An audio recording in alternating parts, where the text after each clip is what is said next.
எங்க வந்த? நீங்க இந்த ஊர்ல தான் இருக்கீங்கிறது இன்னைக்கு தான் தெரிஞ்சது. முன்னாடியே தெரிஞ்சிருந்தா எப்போ வந்து பாத்துருப்பேன். எதுக்கு? எதுக்குன்னு கேட்டா என்னன்னு பதில் சொல்றது? அண்ணனை பார்க்கத்தான். எவ்வளவு வருஷம் ஆயிடுச்சு. எல்லாமே நேத்து நடந்த மாதிரி இருக்கு.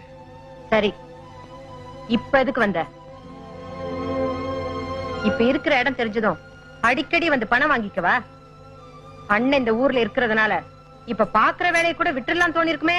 இல்ல அண்ணி, சத்தியமா உங்ககிட்ட பணம் வாங்குறதுக்கோ உங்க சந்தோஷத்தை கெடுக்கிறதுக்கோ நான் இங்க வரல. அண்ணனை பார்த்து நான் தான் அவருடைய தம்பின்னு சொல்லி ஆசீர்வாதம் வாங்க வந்திருக்கேன். உங்க அண்ணன் கால்ல நீ விழறதுக்கு முன்னாடி ஒரு முறை உன் முகத்தை கண்ணாடியில பாத்துட்டு வரக்கூடாது?